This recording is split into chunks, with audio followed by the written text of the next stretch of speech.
ഫാത്തിമാമാത കൂട്ടായ്മ. Hallelujah, hallelujah, hallelujah. വലതുകരം ഉയർത്തി നമ്മൾ ഒരുമിച്ച് പ്രാർത്ഥിക്കുന്നു. സകല ജനപദങ്ങളുടെയും നാഥയായ പരിശുദ്ധ അമ്മേ, ഈ മണിക്കൂറുകളിൽ ഞങ്ങൾക്ക് വേണ്ടിയും ഞങ്ങളുടെ കുടുംബങ്ങൾക്ക് വേണ്ടിയും അമ്മ പ്രാർത്ഥിക്കണമേ. കാലങ്ങളായി കുടുംബത്തിൽ നിലനിൽക്കുന്ന രോഗത്തിൻ്റെ അവസ്ഥകൾ, സമാധാനം നഷ്ടപ്പെട്ട അവസ്ഥകൾ, മക്കളുടെ ദുർവാശികൾ, ജോലി മേഖല അനുഗ്രഹമായി മാറാത്ത അവസ്ഥകൾ, ഇതെല്ലാം അമ്മയുടെ വിമല ഹൃദയം വഴി ഈശോയുടെ കരങ്ങളിലേക്ക് സമർപ്പിക്കുന്നു.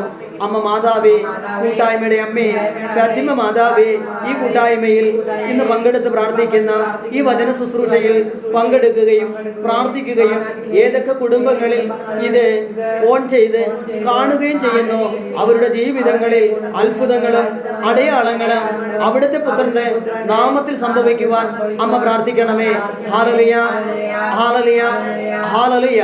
നാരിക സർപ്പത്തിന്റെ തലയെ തകർത്ത പരിശുദ്ധമ്മേ, കാലങ്ങളായി ഞങ്ങളുടെ കുടുംബങ്ങളിൽ നിലനിൽക്കുന്ന എല്ലാ പൈശാചിക രോഗങ്ങളും തടസ്സങ്ങളും യേശു ക്രിസ്തുവിന്റെ കുരിശുബലിയുടെ യോഗ്യതയാൽ ബന്ധിച്ച് ബഹിഷ്കരിച്ച് പ്രാർത്ഥിക്കുന്നു. എല്ലാ അവസ്ഥകളും അങ്ങ് ഏറ്റെടുത്തുകൊണ്ട് ഞങ്ങൾ അനുഗ്രഹിക്കണമേ. ഞങ്ങൾ കേൾക്കുന്ന വചനങ്ങൾ ഞങ്ങളുടെ കുടുംബങ്ങളിലും ജീവിതങ്ങളിലും നൂറുമേനി അഭിഷേകമായി മാറുവാൻ അമ്മ പ്രാർത്ഥിക്കണമേ. Hallelujah, hallelujah, hallelujah. നന്മ നിറഞ്ഞ മറിയമേ സ്വസ്തി,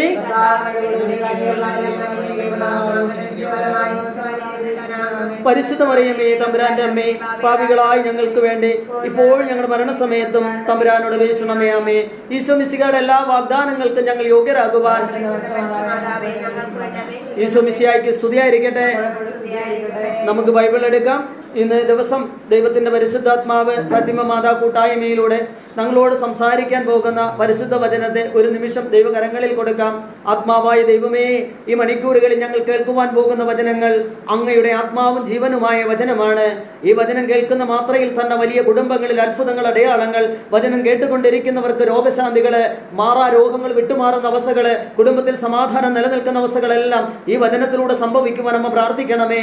സകല ജനപദങ്ങളുടെ നാദിയായ പരിശുദ്ധയമ്മേ, ഈ മണിക്കൂറുകളിൽ ഞങ്ങൾ ഒന്നു ചേർന്ന് ഫാത്തിമ മാതാവിന്റെ മാധ്യസ്ഥം വിളിച്ചുകൊണ്ട് ഞങ്ങൾ സമർപ്പിക്കുന്ന പ്രാർത്ഥനയിലുടനീളം സ്വർഗത്തിന്റെ മഹത്വം കൊണ്ട് നിറയ്ക്കപ്പെടുവാൻ ഇടപെടണമേ എന്ന് പ്രാർത്ഥിച്ചുകൊണ്ട് ഇന്നത്തെ കൂട്ടായ്മയുടെ വചന ശുശ്രൂഷയിലേക്ക് നമ്മൾ പ്രവേശിക്കുന്നു. Hallelujah, hallelujah, hallelujah. പ്രിയമുള്ളവരെ, ഇന്നത്തെ വചന ശുശ്രൂഷയിലേക്ക് നമ്മൾ പ്രവേശിക്കുമ്പോൾ ഈ ദിവസങ്ങൾ അനേകങ്ങളെ ഫോണിലൂടെ ആയാലും ധ്യാന സമയങ്ങളിൽ കൗൺസിലിങ്ങിന് കടന്നു വരുമ്പോഴും ഒക്കെ പറയുന്ന ഏറ്റവും വലിയ ഒരു മേഖലയെന്ന് പറയുന്നത് എന്തെല്ലാം പ്രവൃത്തികൾ ചെയ്തിട്ടും എത്രയൊക്കെ പ്രാർത്ഥിച്ചിട്ടും കുടുംബത്തിൽ അനുഗ്രഹം കടന്നു വരുന്നില്ല. മക്കൾ ഒരുപാട് പഠിച്ച് പഠനം പൂർത്തീകരിച്ച് നിൽക്കുന്നെങ്കിലും ജോലിയിലേക്ക് കടന്നു പോകുവാനായി സാധിക്കുന്നില്ല. പ്രിയമുള്ളവരെ, ഇതിൻ്റെ തന്നെ ഒരു മേഖലയെക്കുറിച്ചാണ് കഴിഞ്ഞ പ്രാവശ്യവും നമ്മൾ ധ്യാനിച്ചത്. നമ്മൾ കഴിഞ്ഞ പ്രാവശ്യം ധ്യാനിച്ചത് എന്നതിനെ കുറിച്ചായിരുന്നു? കുടുംബത്തിൽ നിലനിൽക്കുന്ന പൂർവികരിലൂടെ കടന്നു വന്ന ചില ശാപബന്ധനങ്ങളിൽ നിന്നും വിടുതൽ ലഭിക്കുന്നതിന് വേണ്ടിയാണ്.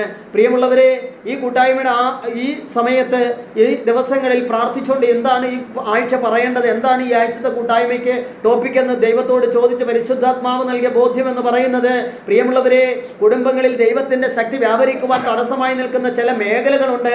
കുടുംബത്തിലേക്ക് കർത്താവിന്റെ കൃപ ലഭിക്കുവാൻ തടസ്സപ്പെടുന്നതുണ്ട്. പല ജോലിയിലേക്ക് പലരും പ്രവേശിച്ചിട്ട് ജോലി അനുഗ്രഹമായി മാറാത്ത കുടുംബങ്ങളുണ്ട്. ഇതിനെക്കുറിച്ചൊക്കെ നമ്മൾ ധ്യാനിച്ചുകൊണ്ട് ദൈവത്തിന്റെ മുന്നിൽ ഇരുന്ന് പ്രാർത്ഥിച്ചപ്പോൾ ദൈവം തന്ന ഒരു വചനം, ആ വചനമാണ് നമ്മൾ ഇന്ന് കേൾക്കുവാൻ പോകുന്നത്. ചേർന്ന് പറഞ്ഞേ ഹല്ലേലൂയ, ഹല്ലേലൂയ, ഹല്ലേലൂയ. വിശുദ്ധ ജോഷുവയുടെ പ്രവചനം, ജോഷുവ പ്രവാചകന്റെ പുസ്തകം, വിശുദ്ധ ജോഷുവ പ്രവാചകന്റെ പുസ്തകം, അതിന്റെ 1-ാമത്തെ അധ്യായം. ജോഷുവ എവിടെയാണ്? നിയമാവർത്തനം കഴിഞ്ഞ അടുത്ത പുസ്തകമാണ്. 5-ാമത്തെ പുസ്തകം, 6-ാമത്തെ പുസ്തകമാണ്. 5-ാമത്തെ നിയമാവർത്തനം, 6-ാമത്തെ പുസ്തകമാണ് ജോഷുവ. കണ്ടോ? സംഖ്യ, നിയമാവർത്തനം, ജോഷുവ. അതിന്റെ 1-ാമത്തെ അധ്യായം, അതിന്റെ 9-ാമത്തെ തിരുവചനം. ജോഷുവ 1:9. കിട്ടിയ ആൾ ഉറച്ച് വായിക്കാമോ? അല്ല, 1:9.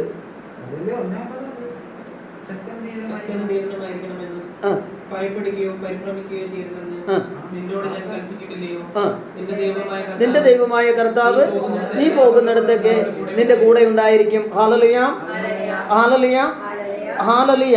അതിന്റെ 8 വായിച്ച്, 1:8 വായിച്ച്. 1:8, ജോഷുവ 1:8. ന്യായ പ്രമാണ ഗ്രന്ഥം എപ്പോഴും നിന്റെ അതരത്തിൽ ഉണ്ടായിരിക്കണം, അതിലെഴുതിയിരിക്കുന്നതെല്ലാം പാലിക്കാൻ നീ ശ്രദ്ധിക്കണം, അതിനെക്കുറിച്ച് രാവ് പകലും ധ്യാനിക്കണം, അപ്പോൾ നീ അഭിവൃദ്ധി പ്രാപിക്കുകയും വിജയം വരിക്കുകയും ചെയ്യും. വലതുകരം ഉയർത്തി പറഞ്ഞേ, ഉച്ചത്തിൽ പറഞ്ഞേ. പ്രിയമുള്ളവരെ, നിങ്ങൾ ശ്രദ്ധിച്ച് കേൾക്കണം. ഇരു കാതുകളും തുറന്ന് ഹൃദയത്തിലൂടെ കേൾക്കേണ്ട വചനമാണ്. ഇന്ന് അനേകങ്ങൾ പ്രാർത്ഥിച്ചും അടുത്ത ജീവിതത്തിന്റെ തലങ്ങളിൽ എന്ത് ചെയ്യണമെന്നറിയാതെ, എങ്ങോട്ട് പോകണമെന്നറിയാതെ, കർത്താവേ എന്ന് നിലവിളിച്ചുകൊണ്ട് എല്ലാ സമയങ്ങളിലും പല ധ്യാന കേന്ദ്രങ്ങളിലും കയറി നടങ്ങുന്ന അനേകങ്ങളുടെ മോൾ കർത്താവിന്റെ പരിശുദ്ധാത്മാവ് എന്ന് പറയുന്ന ഒരു വചനമാണ്. നിന്റെ അതരത്തിൽ എപ്പോഴും ന്യായപ്രമാണ ഗ്രന്ഥം ഉണ്ടായിരിക്കണം. പ്രിയമുള്ളവരെ, എപ്പോഴും, അതായത് ന്യായപ്രമാണ ഗ്രന്ഥം എപ്പോഴും നിന്റെ അതരത്തിൽ ഉണ്ടായിരിക്കണം. എന്താണ് ന്യായപ്രമാണ ഗ്രന്ഥം എന്ന് പറയുന്നത്? ദൈവത്തിന്റെ കൽപ്പനകളാണ്. ദൈവം നൽകിയിരിക്കുന്ന 10 കൽപ്പനകള്. പ്രിയമുള്ളവരെ, ഇങ്ങോട്ട് നോക്കിയേ. മോശ എന്ന പ്രവാചകനെ വിളിച്ചിട്ട് ഇസ്രായേലിന്റെ ദൈവമായ കർത്താവ് മോശയോട് പറഞ്ഞത്, നിങ്ങൾ അഭിവൃദ്ധി പ്രാപിക്കുന്നതിന്, നിങ്ങൾ രക്ഷ പ്രാപിക്കുന്നതിന് ഇസ്രായേൽ ജനം ഒരിക്കലും ഇങ്ങനെ രോഗത്താലും ദുഃഖത്താലും വേദനയാലും സാമ്പത്തിക ക്ലേശത്താലും ഭവനമില്ലാതെയും വസ്തുക്കളില്ലാതെയും ജോലിയില്ലാതെയും അലഞ്ഞുതിരിഞ്ഞ് നടക്കേണ്ടവരല്ല ഇസ്രായേൽ ജനം. ആണോ? അല്ല. കാരണം എന്താ? ഈ സമൂഹത്തിൽ നിന്നും ദൈവമായ കർത്താവ് പ്രത്യേകം പേര് ചൊല്ലി വിളിച്ചയാണ് ഇസ്രായേൽ ജനം എന്ന് പറയുന്നത്. ദൈവം തെരഞ്ഞെടുക്കപ്പെട്ട ദൈവത്തിന്റെ ജനം. പ്രിയമുള്ളവരൊന്ന് ആലോചിച്ച് നോക്കിയേ. ഒരു സമൂഹത്തിൽ നിന്നും കർത്താവായി ദൈവം ഒരു ജനത്തെ തെരഞ്ഞെടുത്തിട്ട് ആ ജനം ഇന്ന് അഭിവൃദ്ധി പ്രാപിക്കാൻ പറ്റാത്ത രീതിയിൽ, മക്കൾ അനുഗ്രഹം പ്രാപിക്കാൻ പറ്റാത്ത രീതിയിൽ ഒന്ന് ആലോചിച്ച് നോക്കിയേ.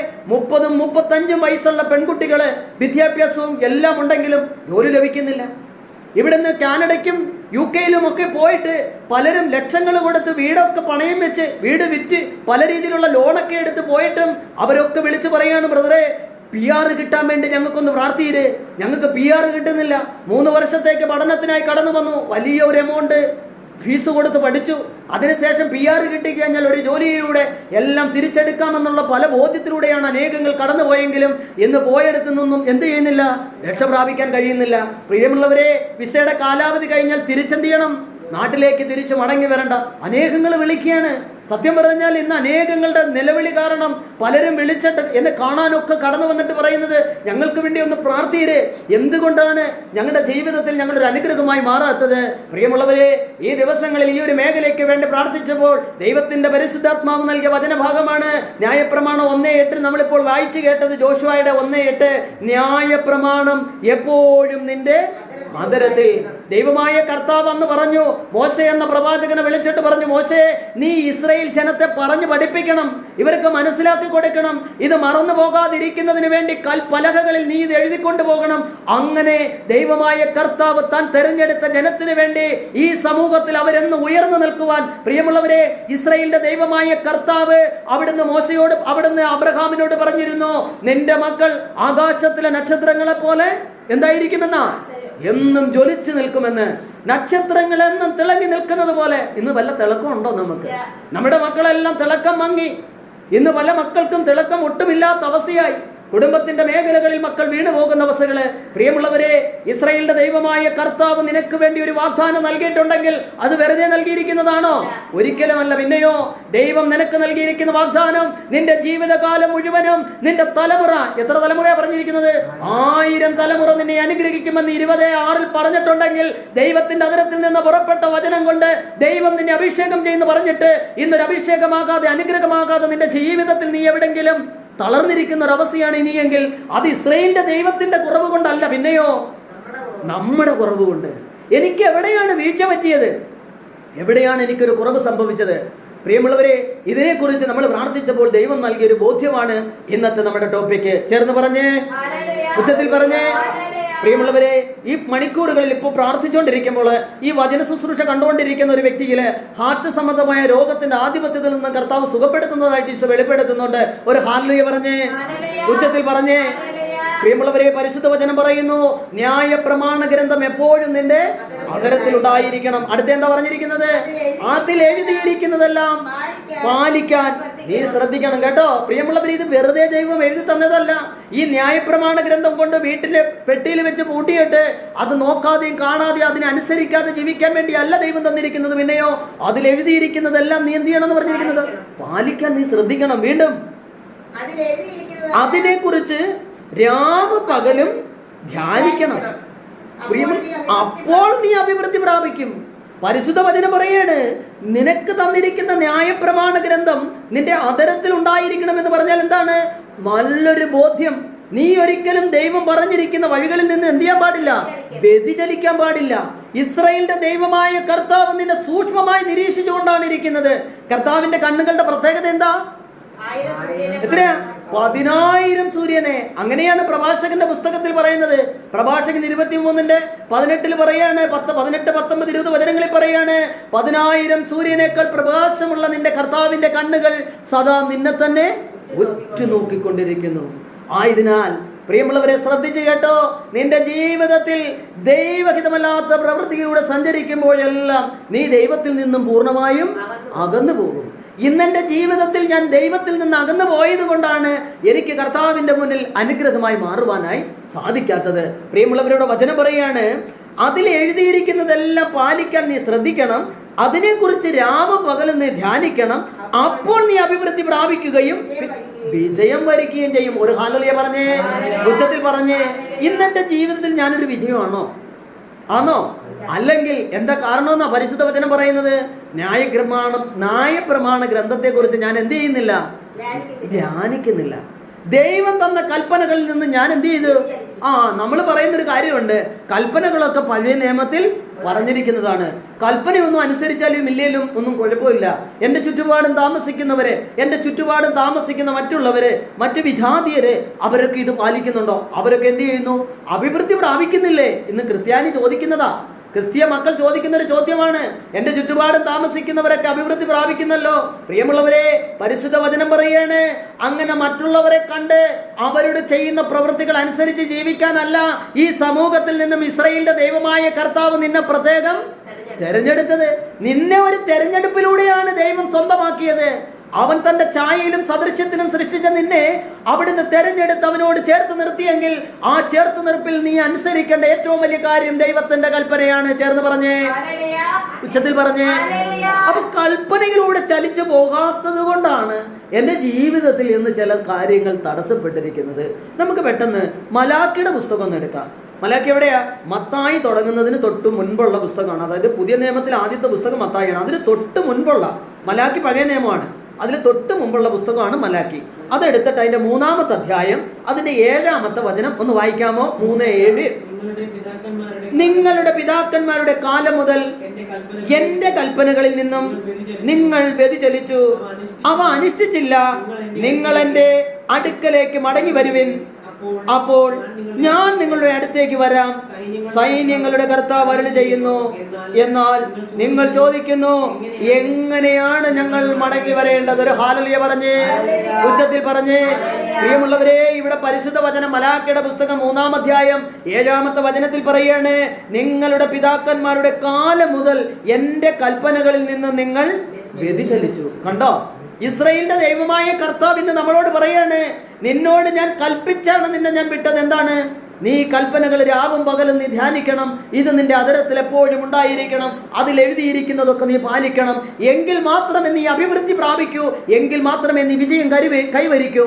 ഈ ദൈവത്തിന്റെ പരിശുദ്ധാത്മാവ് നിന്നോട് പറഞ്ഞ ബോധ്യങ്ങളെല്ലാം നീ മറന്നുകൊണ്ട് നീ നിന്റെ ഇഷ്ടം പോലെ ജീവിതം തിരഞ്ഞെടുത്തു. പ്രിയമുള്ളവരെ, പരിശുദ്ധ വചനം പറയാണ്, നിങ്ങളുടെ പിതാക്കന്മാരുടെ കാലം മുതൽ. കണ്ടോ? പരിശുദ്ധ വചനം പറയാണ്, നിങ്ങൾ ഇന്നോ ഇന്നലെ അല്ല, നിങ്ങളുടെ പിതാക്കന്മാരുടെ കാലം മുതൽ നിങ്ങൾ എന്ത് ചെയ്തു? നിങ്ങൾ അതിൽ നിന്നും വ്യതിചലിച്ചു. ദൈവമായ കർത്താവ് പറഞ്ഞ കൽപ്പന അനുസരിക്കണമെന്നുള്ള ആ ഒരു ബോധ്യത്തിൽ നിന്ന് നിങ്ങൾ എന്ത് ചെയ്ത്? നിങ്ങൾ വ്യതിചലിച്ചു. വീണ്ടും എന്താ പറയുന്നത്?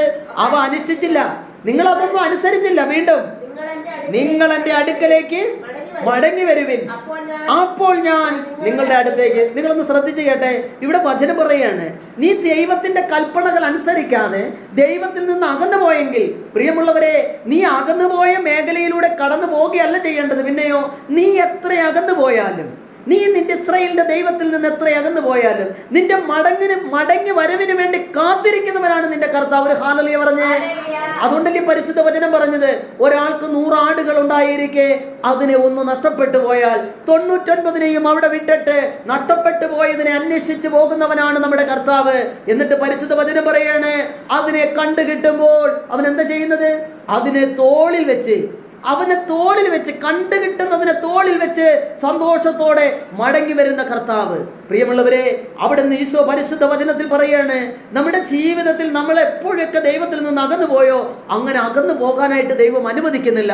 ധൂർത്തുപുത്രൻ അകന്നു പോയപ്പോൾ അവന്റെ മടങ്ങി വരവിന് വേണ്ടി കാത്തിരുന്ന ദൈവം, അവന് ദൂരെ വെച്ച് കണ്ടപ്പോൾ തന്നെ ഓടിച്ചെന്ന് അവനെ കെട്ടിപ്പിടിച്ച ദൈവം, അവനിൽ നിന്നും നഷ്ടപ്പെട്ടു പോയ ചെരുപ്പും മുദ്രമോതിരവും പട്ടുകുപ്പായം കൊടുത്ത് അവന് വീണ്ടെടുത്ത കർത്താവ് ഇതെന്റെയും നിന്റെയും കർത്താവാണെന്നുള്ളൊരു ബോധ്യമാണ് നമ്മുടെ ജീവിതത്തെങ്കിൽ, പ്രിയമുള്ളവരെ, എന്നെ കേട്ടുകൊണ്ടിരിക്കുന്ന എൻ്റെ പ്രിയജനമേ, നീ ഇന്ന് കർത്താവിൽ നിന്നകന്ന് കാലങ്ങളായി കുമ്പസാരം എന്ന കുദാശയിലേക്ക് കടന്നു പോകാതെ, കുമ്പസാരത്തിൽ നിന്നകന്ന് മറ്റുള്ള പാപത്തിന്റെ മേഖലകളിൽ സുഖം സന്തോഷം തേടി നീ ദൈവത്തിൽ നിന്ന് അകന്ന് ജീവിക്കുന്ന ഒരു കുഞ്ഞാണ് നീ എങ്കിൽ, ഇതാ ഇന്നേ ദിവസം ഈ സമയത്ത് ഈ ശുശ്രൂഷയിലൂടെ ദൈവം നൽകുന്ന ബോധ്യം അനുസരിച്ച് മടങ്ങി വരുവാൻ നീ തയ്യാറാണെങ്കിൽ, ഇസ്രായേലിന്റെ ദൈവമായ കർത്താവ് ഇന്ന് നിന്നെ ചേർത്ത് നിർത്തും. ചേർന്ന് പറഞ്ഞേ ഹല്ലേലൂയ, ഉച്ചത്തിൽ പറഞ്ഞേ ഹല്ലേലൂയ, ഹല്ലേലൂയ.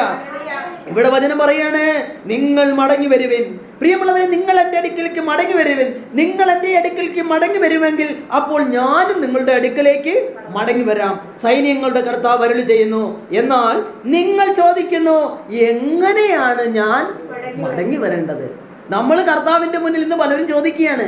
ഇന്ന് പലരും കൗൺസിലിങ്ങിനൊക്കെ കടന്നു വരുമ്പോൾ പ്രാർത്ഥിച്ചിട്ട് നിന്റെ ജീവിതത്തിന്റെ ചില മേഖലകൾ ദൈവഹിതമല്ലല്ലോ, നീ കർത്താവിന്റെ ഹിതമനുസരിച്ചല്ലല്ലോ ജീവിക്കുന്ന മോനെ, നിന്റെ ജീവിതത്തിൽ, മോളെ നിന്റെ ജീവിതത്തിൽ, സഹോദരി നിന്റെ ജീവിതത്തിൽ, അമ്മച്ചി നിന്റെ ജീവിതത്തിൽ, അപ്പച്ച നിന്റെ ജീവിതത്തിൽ, സഹോദര നിന്റെ ജീവിതത്തിൽ ഇന്ന താലങ്ങൾ, ഇന്ന മേഖലകൾ ദൈവത്തിന്റെ പരിശുദ്ധാത്മാവ് ബോധ്യപ്പെടുത്തുന്നു എന്ന് പറയുമ്പോൾ അവിടുന്ന് നമ്മൾ ചോദിക്കുന്ന ഒരു ചോദ്യമാണ്, ഞാനിനി എന്താണ് ചെയ്യേണ്ടത്?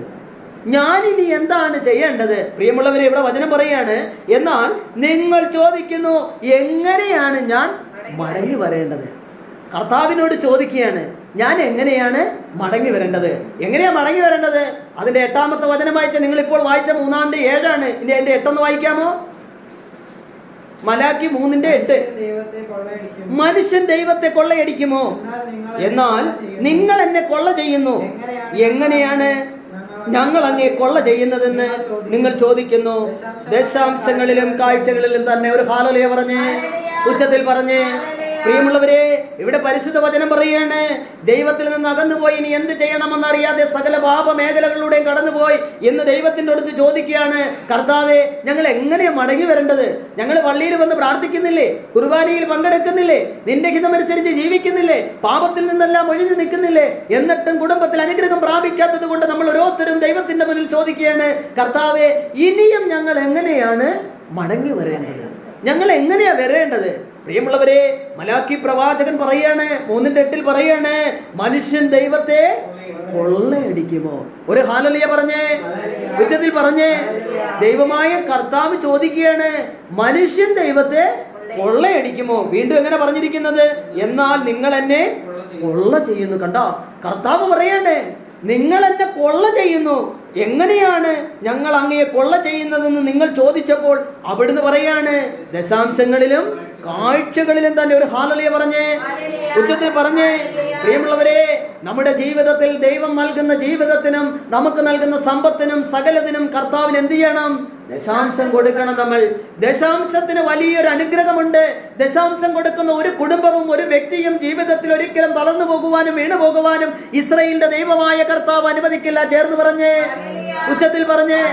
ഇന്ന് അനേകങ്ങള് ദശാംശം കൊടുത്ത് മടുത്തതായി ഇന്ന് അനേകങ്ങൾ പറയുന്നുണ്ട്.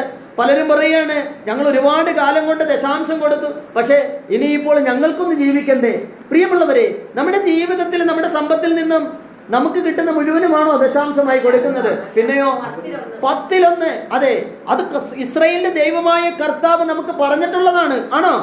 അവിടുന്ന് ലേവ്യരുടെ പുസ്തകം 27:30 വായിച്ചു നോക്കാമോ? പുറപ്പാട് കഴിഞ്ഞ അടുത്ത ലേവ്യർ ഏറ്റവും ഫ്രണ്ടിലാണ്. ഉൽപ്പത്തി, പുറപ്പാട്, സംഖ്യ, ലേവ്യർ. കിട്ടിയോ? ലേവ്യറിന്റെ പുസ്തകം അതിന്റെ 27-ാമത്തെ അധ്യായം 30-ാമത്തെ തിരുവചനം. ലേവ്യർ 27:30. പരിശുദ്ധ വചനം കിട്ടിയ ആൾക്കാരൊന്ന് ഉറച്ചു വായിക്കാമോ? ധാന്യങ്ങളോ വൃക്ഷങ്ങളുടെ ഫലങ്ങളോ ആയി ദേശത്തുള്ളവരുടെ എല്ലാം ദശാംശം കർത്താവിനുള്ളതാണ്. അത് കർത്താവിന് വിശുദ്ധവുമാണ്. Hallelujah, hallelujah, hallelujah. പ്രിയമുള്ളവരെ, നിങ്ങളൊന്ന് ശ്രദ്ധിച്ചു നോക്കിയേ, ഇങ്ങോട്ട് ശ്രദ്ധിച്ചേ. പരിശുദ്ധ വചനം പറയാണ്, ധാന്യങ്ങളോ വൃക്ഷങ്ങളോ ഫലങ്ങളോ ആയി ദേശത്തുള്ളവരുടെ എല്ലാം ദശാംശം ആരുടെയാണ്? കർത്താവിനുള്ളതാണ്. അതിനുശേഷം എന്താ പറഞ്ഞിരിക്കുന്നത്? അത് കർത്താവിന് വിശുദ്ധവുമാണ്. ദശാംശം കൊടുത്ത് ജീവിക്കുന്ന ഓരോ വ്യക്തിയും ജീവിതത്തിൽ ഒന്നും തളർന്നു വീഴാനോ അവർക്കൊരു പരാജയം ഉണ്ടാകാനോ അവർ കാലങ്ങൾക്ക് ശേഷം കുടുംബത്തിന്റെ മേഖലകളോർത്ത് ചിന്തിക്കാനും ദുഷിക്കാനും ദുഷ്ടപ്പെടാനും ഒന്നും ദൈവം ചെയ്യില്ല, ഒന്നും ദൈവം അനുവദിക്കില്ല. പ്രിയമുള്ളവരെ, അവർ ഒന്നിനെ കുറിച്ചും നാളത്തെ കുറിച്ച് അവർ ചിന്തിക്കാൻ ദൈവം അനുവദിക്കില്ല. നാളെ അവരുടെ ജീവിതത്തിൽ ഏതെങ്കിലും രീതിയിലുള്ള ആത്മാക്കളുടെ പ്രവർത്തനങ്ങളോ ദുശ്ചിന്തകളോ അവരിലേക്ക് കടന്നു വരുമെന്ന് അവർ ചിന്തിക്കേണ്ട. പകരം നീ ദൈവത്തിന് ആയിട്ട് സമർപ്പിച്ച ആ കാഴ്ചകൾ, നീ ദൈവത്തിനായി കൊടുത്ത ദശാംശങ്ങള്, അതെല്ലാം നാളെ നിന്റെ മുന്നിൽ അനുഗ്രഹത്തിന്റെ വാതിലുകളായി തുറക്കപ്പെടും. പ്രിയമുള്ളവരെ, അവിടുന്ന് യെശയ്യാ പ്രവാചകന്റെ പുസ്തകം 45:2 പറഞ്ഞു, ദൈവത്തിന്റെ പരിശുദ്ധ വചനം യെശയ്യാ 45:2, ഇതാ അന്ധകാരത്തിലെ നിധികളും ധനശേഖരവും ഞാൻ നിനക്ക് നൽകും. പ്രിയമുള്ളവരെ, ദൈവത്തിന്റെ പരിശുദ്ധ വചനം നമ്മെ ഓർമ്മപ്പെടുത്തുവാണ്. യെശയ്യാ 45:2 വായിച്ചവനെ, 5:2. ഞാൻ നിങ്ങൾക്ക് മുമ്പേ പോയി മലകൾ നിരപ്പാക്കുകയും പിച്ചളവാതിൽ ഒടിക്കുകയും ചെയ്യും, ഇരുമ്പോടാമ്പുകൾ ഒടിക്കുകയും നിന്റെ പേര് ചൊല്ലി വിളിക്കുന്ന ഇസ്രായേലിന്റെ കർത്താവായ ദൈവം ഞാനാണെന്ന് നീ അറിയേണ്ടതിന് അന്ധകാരത്തിലെ നിധികളും രഹസ്യ ധനശേഖരവും ഞാൻ നിനക്ക് നൽകും. ഒരു ഹല്ലേലൂയ പറഞ്ഞേ, ഉച്ചത്തിൽ പറഞ്ഞേ. ഇവിടെ പറഞ്ഞിരിക്കുന്ന 3 കാര്യങ്ങൾ നിങ്ങൾ ശ്രദ്ധിച്ചോ? നിങ്ങൾ കേട്ടോ? അത് എന്തൊക്കെയാ പറഞ്ഞിരിക്കുന്നത്? എന്തൊക്കെയാ ആദ്യം പറഞ്ഞിരിക്കുന്നത്? എന്താണ് ആദ്യം? ഞാൻ നിനക്ക് മുമ്പ്. നിങ്ങൾ ഇങ്ങോട്ട് ശ്രദ്ധിച്ചേ.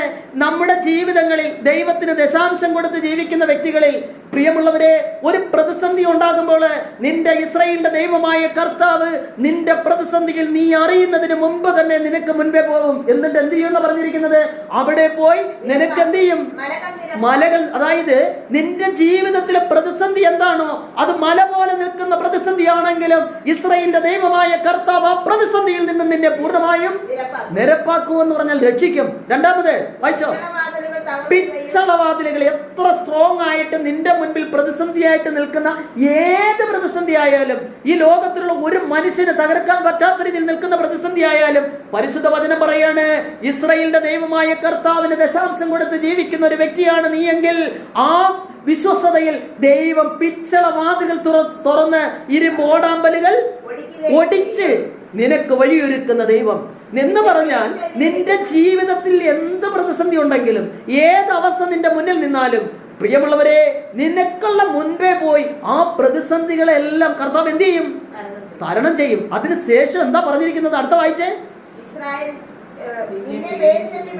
നിന്നെ പേര് ചൊല്ലി വിളിക്കുന്ന ഇസ്രായേലിന്റെ ദൈവമായ ഞാനാണെന്ന് നീ അറിയേണ്ടതിന് അന്ധകാരത്തിലെ നിധികളും. ഇങ്ങോട്ട് ശ്രദ്ധിച്ചേ, അന്ധകാരത്തിലെ നിധികൾ.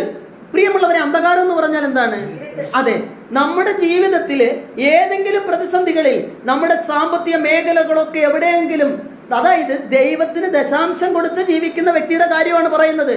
നമ്മുടെ ദൈവത്തിന് കൊടുത്ത്, ഇന്ന് പലർക്കും ഒരു ധാരണയുണ്ട്, എൻ്റെ അധ്വാനം കൊണ്ട് ഞാനിതെല്ലാം ഉണ്ടാക്കുന്നതാണ്, ഞാൻ പഠിച്ചു, എൻ്റെ കഴിവുകൊണ്ട്, എൻ്റെ ബുദ്ധി കൊണ്ട്, എൻ്റെ ശക്തി കൊണ്ട്, എൻ്റെ കഴിവുകൊണ്ട്. കഴിവില്ലാത്ത എത്ര പേര് തേരാപ്പാര നടക്കുമ്പോൾ രാത്രി മുഴുവനും ഉറക്കമൊഴിച്ചിരുന്ന് പഠിച്ച് എൻ്റെ കഴിവ് കൊണ്ട് ഞാൻ നേടുന്നത് എനിക്കാണ്. അത് ദൈവത്തിനൊന്നും കൊടുക്കേണ്ട കാര്യങ്ങളൊന്നും ഇല്ല, ദൈവ ശുശ്രൂഷയ്ക്കൊന്നും ഒന്നും കൊടുക്കേണ്ട കാര്യങ്ങളൊന്നും ഇല്ല. പ്രിയമുള്ളവരെ, നീ മനസ്സിലാക്കിക്കോണം, നിനക്ക് ദൈവം നല്ലൊരു ജോലി നൽകിക്കൊണ്ട് നിനക്ക് വലിയൊരു സാലറി ദൈവം തരുന്നുവെങ്കിൽ ആ സാലറി മുഴുവനും നിനക്ക് വേണ്ടിയല്ല. നിന്നിലൂടെ ദൈവം അനേകങ്ങൾക്ക് സഹായമായി മാറുവാൻ ദൈവം നിന്നെ തെരഞ്ഞെടുത്തിരിക്കുകയാണ്. ചേർന്ന് പറഞ്ഞേ, ഉച്ചത്തിൽ പറഞ്ഞേ. നിങ്ങൾ ശ്രദ്ധിച്ച് കേൾക്കുക. നമ്മൾ മനസ്സിലാക്കേണ്ട ഒരു കാര്യം, നമ്മുടെ ജീവിതത്തിൽ നമ്മൾ പ്രാർത്ഥിച്ചിട്ട് എത്ര പ്രാർത്ഥിച്ചിട്ടും ചില കാര്യങ്ങളൊന്നും എന്ത് ചെയ്യുന്നില്ല, നടക്കുന്നില്ല. നമ്മൾ മടുത്തു. ഒരു പ്രാർത്ഥന, നമ്മൾ ഈ ലോകത്തുള്ള സകല ധ്യാന കേന്ദ്രങ്ങളിലേക്ക് ഇങ്ങോട്ട് ശ്രദ്ധിക്കാമോ? നിങ്ങൾക്ക് ഞാൻ പറയുന്ന കാര്യങ്ങൾ മനസ്സിലാക്കാൻ പറ്റുന്നുണ്ടോ? ഇങ്ങോട്ട് ശ്രദ്ധിച്ചേ. അപ്പൊ പരിശുദ്ധ വചനം പറയാണ്, നമ്മൾ ദൈവത്തിന്റെ മുന്നിൽ പ്രാർത്ഥിച്ച് മടുത്ത് ധ്യാന കേന്ദ്രങ്ങൾ കയറി ഇറങ്ങി ധ്യാനം കൂടി ഒരുപാട് വചനങ്ങൾ പ്രാർത്ഥിച്ചിട്ടൊന്നും നമ്മൾ എന്ത് ചെയ്യുന്നില്ല, നമ്മൾ പ്രാർത്ഥിക്കുന്ന കാര്യം നടക്കുന്നില്ല. അപ്പോഴാണ് നമ്മൾ ചെയ്യുന്നത്, നമ്മളിങ്ങനെ അറിയാണ്, ഒരിടത്തൊരു അച്ഛൻ, നല്ലൊരു ധ്യാനഗുരു, ഒരു ധ്യാന കേന്ദ്രത്തിന്റെ ഡയറക്ടർ, അല്ലെങ്കിൽ നല്ലതുപോലെ ദൈവത്തിന്റെ അഭിഷേകം നിറഞ്ഞ ഒരു ബ്രദർ അല്ലെങ്കിൽ ഒരു സിസ്റ്റർ ഇന്നടുത്ത് ശുശ്രൂഷ ചെയ്യുന്നു. നമ്മൾ ഉടനെ അവിടുത്തെ ഫോൺ നമ്പറിൽ അല്ലെങ്കിൽ നേരിട്ട് അവിടെ പോയിട്ട് ആ അച്ഛനെ ചെന്ന് കാണുകയാണ്. അച്ഛനോട് എൻ്റെ പ്രതിസന്ധി, എൻ്റെ ജീവിതത്തെക്കുറിച്ച് പറയുകയാണ്. അച്ഛാ, ILTC എക്സാം ഞാൻ 4 പ്രാവശ്യം എഴുതി, OIT എക്സാം ഞാൻ എഴുതി മടുത്തു. ജർമ്മൻ ഭാഷ പഠിച്ചിട്ട് എനിക്ക് ലാംഗ്വേജ് ഒന്നും കിട്ടുന്നില്ല. പ്രിയമുള്ളവരെ, നിന്റെ കുടുംബത്തിന്റെ അവസ്ഥയിൽ നീ ദൈവത്തിന്റെ മുന്നിൽ നിന്നുകൊണ്ട് ഇങ്ങനെ പറയുമ്പോൾ ആ വൈദികൻ അല്ലെങ്കിൽ ദൈവത്തിന്റെ കൃപ നിറഞ്ഞ ആ വ്യക്തി, പരിശുദ്ധാത്മാവിന്റെ അഭിഷേകം നേടിയവൻ, ദൈവം തെരഞ്ഞെടുത്ത വ്യക്തി നിന്റെ തലയിൽ കരങ്ങൾ വെച്ച് പ്രാർത്ഥിച്ചുകൊണ്ട് സ്വർഗം നൽകിയിരിക്കുന്ന മെസ്സേജ് ആയിട്ട് പറയാണ്, നീ ധൈര്യമായി പോയി ഈ എക്സാം എഴുതിക്കോ, നീ ധൈര്യമായി പോയി ഈ ജോലിക്ക് വേണ്ടി അപേക്ഷിച്ചോ, നീ ധൈര്യമായി മേഖലയിലേക്ക് കടന്നു വന്നോ, നീ ഈ കല്യാണം തെരഞ്ഞെടുത്തോ, നീ ധൈര്യമായി ഭവനം പണിഞ്ഞോ, എല്ലാം കർത്താവ് ക്രമീകരിക്കും. ഇതാ സ്വർഗത്തിൽ നിന്നും എന്റെ പ്രാർത്ഥന കേട്ടുകൊണ്ട് ദൈവം ഉത്തരമരുളുന്നു എന്ന് ഒരു വൈദികൻ നിന്റെ ശിരസിൽ കരങ്ങൾ വെച്ച് പറഞ്ഞു പ്രാർത്ഥിച്ച് നിന്നെ അഭിഷേകം ചെയ്തു വിട്ടു. നീ ഇതാ വന്നു 4 പ്രാവശ്യം ILTC എക്സാം എഴുതിയിട്ട് പരാജയപ്പെട്ട നീ ദൈവത്തിന്റെ കൃപ നിറഞ്ഞ വൈദികന്റെ കൈവപ്പിലൂടെ അദ്ദേഹത്തിന്റെ പ്രാർത്ഥനയിലൂടെ നീ വീണ്ടും എക്സാം എഴുതിയപ്പോൾ ആ എക്സാമിൽ നല്ല പെർസെന്റേജ് മാർക്കോട് കൂടി നീ പാസ്സായെങ്കിൽ ഈ വൈദികന്റെ പ്രാർത്ഥന ദൈവം കേട്ടോ ഇല്ലയോ? ദൈവത്തിന് പ്രിയപ്പെട്ട ആ വ്യക്തി നിനക്കെങ്ങനെ പ്രിയപ്പെട്ടവനാവാത്തത്? നീ എന്തുകൊണ്ട് അദ്ദേഹത്തിനെതിരെ നെഗറ്റീവായി ചിന്തിക്കുന്നു? പ്രിയമുള്ളവരെ, ശ്രദ്ധിച്ച് മനസ്സിലാക്കുക. ഇന്ന് നമ്മുടെ കാര്യങ്ങൾക്ക് വേണ്ടി നമ്മളൊരു ദേവാലയത്തിലേക്ക്, ഒരു ധ്യാന കേന്ദ്രത്തിലേക്ക്, ഒരു വൈദികന്റെ അടുത്തേക്ക്, ഒരു അൽമായിന്റെ അടുത്തേക്ക് കടന്നു ചെന്നു. അവർ പ്രാർത്ഥിക്കുമ്പോൾ നിന്റെ കാര്യങ്ങളെല്ലാം നടക്കുന്ന സമയങ്ങളിലെല്ലാം നീ ആ വ്യക്തിയോട് ചേർന്ന് നിന്നു. എന്നാൽ നിന്റെ ജീവിതത്തിൽ നീ നല്ല നിലയിലായി പോകുമ്പോൾ ഈ വൈദികന്റെ മേലോ, ഈ അഭിഷേകമുള്ള ഈ സിസ്റ്ററോ, ഈ അൽമായനോ നിന്നെ വിളിച്ചിട്ട് നിന്റെ സാമ്പത്തിക മേഖലയെക്കുറിച്ച് ഏതെങ്കിലും ഒരു കാര്യങ്ങൾ ഇന്ന വ്യക്തി ഒന്ന് സഹായിക്കണം, ദശാംശം നൽകണമെന്ന് പറയുമ്പോൾ നീ അതിൽ നിന്ന് അകന്നു പോകുന്നെങ്കിൽ നിന്റെ ജീവിതത്തിൽ നിനക്കൊരു പ്രതിസന്ധി ഉണ്ടായപ്പോൾ നീ പ്രാർത്ഥിച്ച് മടുത്തിട്ട് നിന്റെ ജീവിതത്തിൽ നടക്കാതിരുന്ന കാര്യത്തിന് വേണ്ടി ഈ ബഹുമാനപ്പെട്ട വൈദികൻ, പ്രിയമുള്ളവരെ, എന്തുകൊണ്ടാണ് ബഹുമാനപ്പെട്ടതെന്ന് പറയുന്നത്? ദൈവം തെരഞ്ഞെടുത്ത വ്യക്തിയാണിത്. ദൈവം തെരഞ്ഞെടുത്ത, കർത്താവ് പറഞ്ഞില്ലേ മോശയെ പറ്റി? കർത്താവ് എന്താ പറഞ്ഞത്? എനിക്ക് പ്രിയപ്പെട്ടവൻ. മോശയെ കുറിച്ച് പരിശുദ്ധ വചനം പറയാണ്, ദൈവത്തിന് പ്രിയപ്പെട്ടവനായിരുന്നു മോശ. അപ്പൊ കർത്താവിന് പ്രിയപ്പെട്ടവന് പിന്നെ എന്തുകൊണ്ട് നമുക്ക് പ്രിയപ്പെട്ടവനാവുന്നില്ല? ദൈവത്തിന്റെ മുന്നിൽ അദ്ദേഹം ഒരു പ്രാവശ്യം പ്രാർത്ഥിച്ചപ്പോൾ, ആ ബ്രദർ അല്ലെങ്കിൽ ആ സിസ്റ്റർ ഒരു പ്രാവശ്യം പ്രാർത്ഥിച്ചപ്പോൾ അദ്ദേഹത്തിന്റെ പ്രാർത്ഥനയിലൂടെ ഈ ദൈവം നിന്നെ അനുഗ്രഹിച്ചെങ്കിൽ ആ ദൈവത്തിന് എത്രമാത്രം പ്രിയപ്പെട്ടവനായിരിക്കും ഈ ബ്രദർ, ഈ സഹോദരി, ഈ സിസ്റ്റർ, ഈ അച്ഛൻ എത്ര പ്രിയപ്പെട്ടവനാണ്. അപ്പൊ ദൈവം തെരഞ്ഞെടുത്തവരുടെ മേൽ എന്ത് കുറ്റവും നിനക്ക് ആരോപിക്കാമെന്നോ? പരിശുദ്ധ വചനം പറയാണ്, ദൈവം തെരഞ്ഞെടുത്തവരുടെ മേൽ നീ കുറ്റം ആരോപിക്കാൻ പാടില്ല. അങ്ങനെ കുറ്റം ആരോപിച്ചു കഴിഞ്ഞാൽ നിനക്ക് എന്തുണ്ട്? ശിക്ഷാ നടപടിയുണ്ട്. ഇന്ന് അനേകങ്ങൾ ദൈവത്തിന്റെ മുന്നിൽ പ്രാർത്ഥനയ്ക്ക് കടന്നു വന്ന് പ്രാർത്ഥിച്ച് ഇന്ന് പല ധ്യാന കേന്ദ്രങ്ങളെ കുറിച്ചും അച്ഛന്മാരെ കുറിച്ചും പ്രത്യേകിച്ച് പ്രദേശത്തിനെ കുറിച്ചൊക്കെ പരാതികളും പരിഭവങ്ങളുമാണ്. എന്നാൽ നിന്റെ ജീവിതത്തിന്റെ പല സമയങ്ങളിലും നിനക്ക് വേണ്ടി അവർ ഒരുപാട് പ്രാർത്ഥിച്ചതിന്റെ ഫലമാണ് ഇന്ന് നീ എന്തായി മാറിയത്? നീ ഒരു അനുഗ്രഹമായി മാറിയിരിക്കുന്നത്. ഇവിടെ പരിശുദ്ധ വചനം പറയാണ്, പ്രിയമുള്ളവരെ, ധാന്യങ്ങളോ വൃക്ഷങ്ങളോ ഫലങ്ങളോ ആയി ദേശത്തുള്ളവരുടെ എല്ലാം ദശാംശം കർത്താവിനുള്ളതാണ്, അത് കർത്താവിന് വിശുദ്ധവുമാണ്. അപ്പോൾ ദൈവത്തിന്റെ മുന്നിൽ ദൈവം നിനക്ക് നൽകിയിരിക്കുന്ന ദശാംശം, നിന്റെ സമ്പത്തിൽ നിന്നുള്ള ദശാംശം, അത് നീ കർത്താവിന് കൊടുക്കണം. നേരിട്ട് കർത്താവിന് കൊടുക്കാൻ നമുക്ക് സാധിക്കുമോ? അപ്പോൾ ദൈവം തെരഞ്ഞെടുത്തിരിക്കുന്ന വ്യക്തികൾക്ക് എന്ത് ചെയ്യണം? അപ്പോൾ ഒരു ധ്യാനകേന്ദ്രത്തിലെ ശുശ്രൂഷകൾക്ക് നീ എന്ത് ചെയ്യണം? നിന്റെ സമ്പത്തിൽ നിന്നും നീ കൊടുക്കണം. കാരണം അത് ആവശ്യമാണ്. ദൈവ ശുശ്രൂഷ ചെയ്യുന്നവർ, വിശുദ്ധ പൗലോസ് അപ്പോസ്തലൻ പരിശുദ്ധാത്മാവിനാൽ നിറഞ്ഞു പറഞ്ഞു. എവിടെ പറഞ്ഞിരിക്കുന്നത്? കോരിന്തിയിലെ സഭയ്ക്ക് ഇത് ലേഖനത്തിൽ പറഞ്ഞു. അവിടുന്ന് അൾത്താര ശുശ്രൂഷകർ എന്ത് ചെയ്യണം? അൾത്താരയിൽ നിന്ന് കിട്ടുന്നത് കൊണ്ട് തന്നെ അവർ ജീവിക്കണം. അവരുടെ ജീവിതത്തെ കുറിച്ച് പറഞ്ഞിരിക്കുകയാണ്. ഇന്ന് ദൈവ ശുശ്രൂഷയ്ക്ക് ഇറങ്ങിയിരിക്കുന്ന അവിടുന്ന് ആൾക്കാർക്ക് ഇതിൽ നിന്നുള്ള വരുമാനം കൊണ്ട് തന്നെയാണ് അവർ ജീവിക്കേണ്ടത്. അപ്പോൾ ദശാംശം എന്ന് പറയുന്നത് അവരുടെ ജീവിതങ്ങളിലേക്ക് നിനക്ക് വേണ്ടി 24 മണിക്കൂറും ഒരു വ്യക്തി പ്രാർത്ഥിക്കുന്ന ഒരു വ്യക്തി ഉണ്ടെങ്കിൽ നിന്റെ ജീവിതത്തിൽ നിനക്ക് കിട്ടുന്ന സമ്പത്തിന്റെ ഒരു ഓഹരി ദശാംശം എന്ന നിലയ്ക്ക് ആ വ്യക്തിക്ക് കൊടുത്തില്ലെങ്കിൽ ആ വ്യക്തി എങ്ങനെ ജീവിക്കാൻ പറ്റുക? ജീവിതത്തിന്റെ വേദനകൾ, പ്രിയമുള്ളവരെ, ഇവിടെ പരിശുദ്ധ വചനം പറയാണ്. പ്രഭാഷകന്റെ പുസ്തകം 35:11. പ്രഭാഷകൻ യെശയ്യായ്ക്ക് മുമ്പ് സങ്കീർത്തനം കഴിഞ്ഞ് സുഭാഷിതങ്ങൾ കഴിഞ്ഞ് കിട്ടിയോ? സുഭാഷിതങ്ങളൊക്കെ കിട്ടിയില്ലേ? അതിന് 35:11.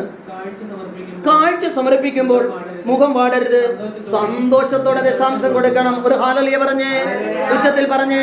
ഇവിടെ എന്താ വചനത്തിൽ പറഞ്ഞിരിക്കുന്നത്? എന്താ പറഞ്ഞിരിക്കുന്നത്? കാഴ്ച സമർപ്പിക്കുമ്പോൾ. എന്താണ് കാഴ്ച എന്ന് പറയുന്നത്? എന്താണ്? നീ കൊടുക്കുന്ന നിന്റെ ദശാംശം, നീ സമ്പത്ത് കൊടുക്കുമ്പോൾ ഒരിക്കലും ദൈവമേ ഇത്രയും കൊടുക്കേണ്ട കാര്യമുണ്ടോ? ഞാൻ ജോലി ചെയ്ത് ഞാൻ കഷ്ടപ്പെട്ട് എൻ്റെ ജീവിതത്തിലൂടെ കിട്ടിയതാണ്, ഇങ്ങനെ ചിന്തിച്ച് നീ വിഷമിച്ചെന്തെങ്കിലും ഒരിക്കലും എന്ത് ചെയ്യരുത്? കൊടുക്കാൻ പാടില്ല.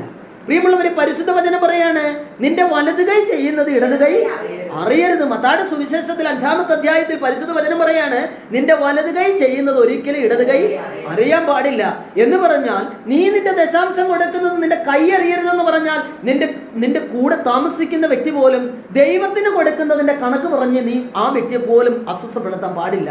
കാരണം നീ കൊടുക്കുന്നത് ആർക്കാ? ദൈവത്തിനാണ്. ഇതെല്ലാം 7 ഇരട്ടിയായി ദൈവം എന്ത് ചെയ്യും?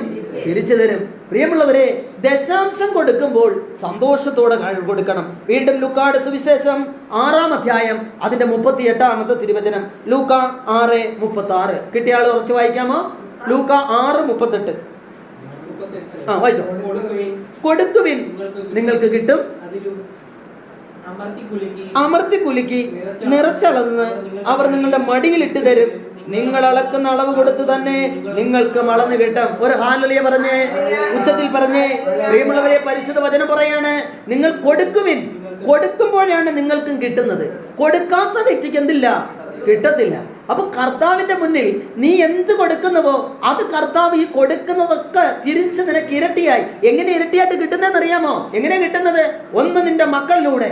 ദശാംശം കൊടുത്ത് ജീവിക്കുന്ന കുടുംബത്തിൽ മക്കൾ നല്ല പഠനത്തിലൂടെ ഉന്നത വിജയം നേടി നല്ല ജോലിയിലേക്ക് പ്രവേശിക്കുവാൻ കർത്താവ് അവരെ അനുഗ്രഹിക്കും. ചേർന്ന് പറഞ്ഞേ, ഉച്ചത്തിൽ പറഞ്ഞേ.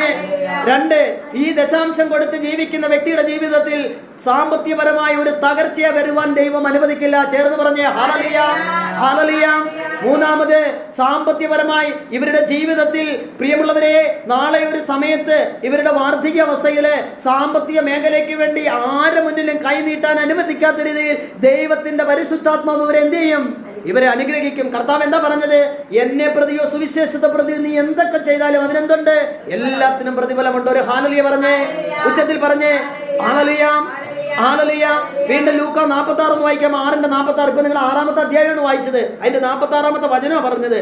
കിട്ടിയ ആളൊന്ന് വായിക്കാമോ? നിങ്ങൾ എന്നെ കർത്താവേ കർത്താവേ എന്ന് വിളിക്കുകയും ഞാൻ പറയുന്ന കാര്യങ്ങൾ പ്രവർത്തിക്കാതിരിക്കുകയും ചെയ്യുന്നത് എന്തുകൊണ്ട്? പരിശുദ്ധ വചനം ഇങ്ങനെയാണ് ചോദിക്കുന്നത്. അതായത് നിങ്ങളങ്ങ് ഭയങ്കര പ്രാർത്ഥനയാണ്, പക്ഷെ എന്ത് ചെയ്യാം?